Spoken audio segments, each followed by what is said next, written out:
Joining us now, Steve Ladurantaye. He is a reporter with the Globe and Mail's Report on Business, and it's good to have you in this studio, Steve. Thanks for having me. I want to start by reading something that Gordon Nixon said the other day, the president of the Royal Bank, and then we'll come out of that with a question. Gordon Nixon, president, CEO of the Royal Bank, told a banking conference Tuesday that the Canadian housing market could be headed for a slowdown led by Vancouver and Toronto. When you look at markets like Vancouver and Toronto, there is a level of caution from a risk perspective that is higher today than it would have been a couple of years ago, he said. When you look at the condo side, there is probably vulnerability. It is the area which is most vulnerable with respect to Canadian housing.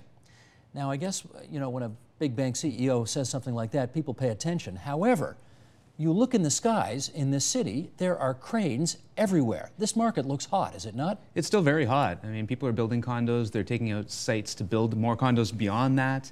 The question is how sustainable that is and what happens once price or interest rates start to move a little bit higher. And condos that are affordable right now may not quite seem so affordable down the road, and that could cause all sorts of problems. What do you think's driving this building boom, if I can put it that way? Well, Toronto's in a situation where you have to build up, essentially, because of zoning laws that have kind of hemmed in the city. You can't just build sprawling suburbs like you can in other centers.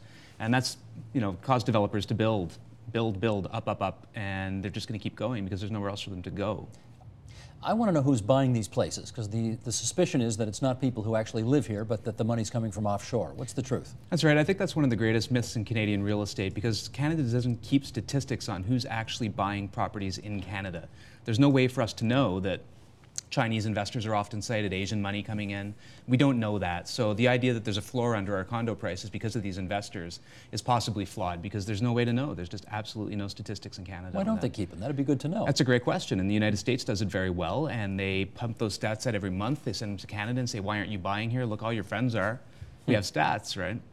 And if we knew that, we'd know if we need to regulate the market slightly differently, if we need to be more careful about who's buying property, as they do in countries such as Australia. We care a lot about job creation these days. Has the condo boom resulted in significant job creation? If you figure for every condo building that's going up in the air, there's about 200 people working on that job site at any given moment. You know, that's a lot of people, and where they'd be working otherwise is, you know, who knows? I mean, they could be building schools, they could be building something else, but there's no doubt that the construction industry and all the fabrication materials, the aggregate, all those sorts of things are definitely underpinning the Toronto economy to some extent. Okay. Steve, again, back to Gordon Nixon's comment here. He's concerned about a bubble. Right. Should we be? We should be. You know, there's some real questions there. Whether there is a bubble or not, the problem with the bubble is we're not going to know there's a bubble until the bubble bursts and there isn't a bubble anymore. But when you see Canadians taking out so much money against their homes and their equity, if those prices start to drop for any reason, they could find themselves in a lot of trouble when they owe more than their property is actually worth. I think there's a sense of comfort right now with people saying, well, if the properties drop, or if I need money, I could just sell my property, pay it back in. You start to see prices drop and people can't do that anymore, and that's a pretty big concern. Banks in this country, though, are supposed to be fairly conservative operators, and presumably they wouldn't be lending tens of millions of dollars, if not more, to condo developers if they weren't reasonably sure they were going to get that money back because the market was there. That's right, and condo developers need to sell about 60% of their units before banks will start showing them some money. The question is what happens after that to the people that are buying them, right? And if interest rates start to go up and prices start to go down because people are selling their units because they can't afford them anymore, that's bad for everyone. Interest rates aren't going up, though. Not anytime soon. Not anytime soon, right? It doesn't seem that way, does it? No. But there's still an awful lot of condos out there that you know, need owners. Is the condo market different from the housing market insofar as maybe there's a bubble coming in the condo market, but different for housing? Well, condos are housing, right? I mean, at the most fundamental level, houses, I guess. But we're not building a lot of new houses in Toronto. Right. We're not seeing that stock being added. So if you're talking about new construction in Toronto, you're largely talking about condominiums. And if you're talking about people moving to the city or trying to form a family in the city, you need this housing stock to keep that going. How do you know if you're overbuilding? Well, you don't know. That's the problem. And people have been caught in this trap before. You look at cities in the United States like Miami, you know, probably the condo capital of the world, hugely overbuilt. Market crashes. They sit empty for a long time. It's coming back now.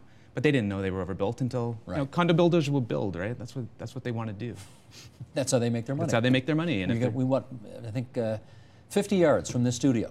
There is, I mean, we've got, if you go 50 yards one way, 50 yards the other way, you've got one project just having been completed, another one just about to go up right now. It's, mind you, we're at a very big node here at Yonge and Eglinton. But one certainly gets the impression, with all of the building going on, and the ancillary businesses going on beside them, you know. Right. You put up a condominium, you got a Starbucks, you got a restaurant, you got this.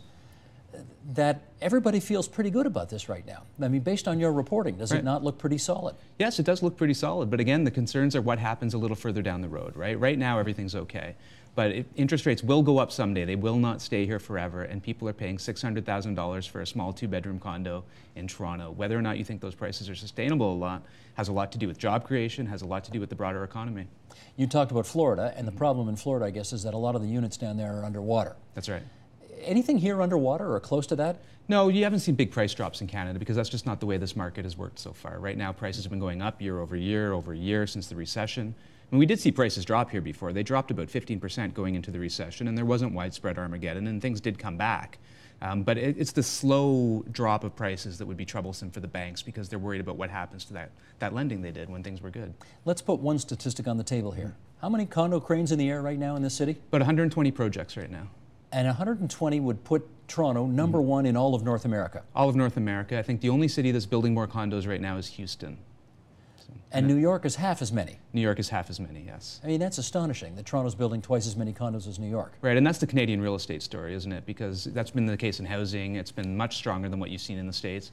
And the big problem with being next to the United States, of course, is everybody looks across the border and says, that's going to happen here eventually because it happened there. And if we were somewhere else next to, I don't know, Sweden or something, perhaps we wouldn't be having this bubble conversation quite so often. But we do look across the border, see some very scary things in places like Detroit. And, This is the capital city of Ontario, of course, so things aren't necessarily the same here as they are elsewhere. Mm-hmm. As you look across the province, are there other places which are experiencing not a similar boom, but still good in their own way? Yeah, you're not seeing a condo boom in other cities just because you don't need to see a condo boom in other cities. You can build sprawling developments, in Ottawa, places like that. You are seeing lots of building. House prices are very solid. They're probably up 18% since the recession. And as you look across the country, there's still that strength across most of this country, except for Calgary, which has never really dug itself out since the recession. Gotcha. Yeah. Steve, thanks for coming in and helping us with this tonight. Appreciate it. Thanks. Support Ontario's public television. Donate at tvo.org.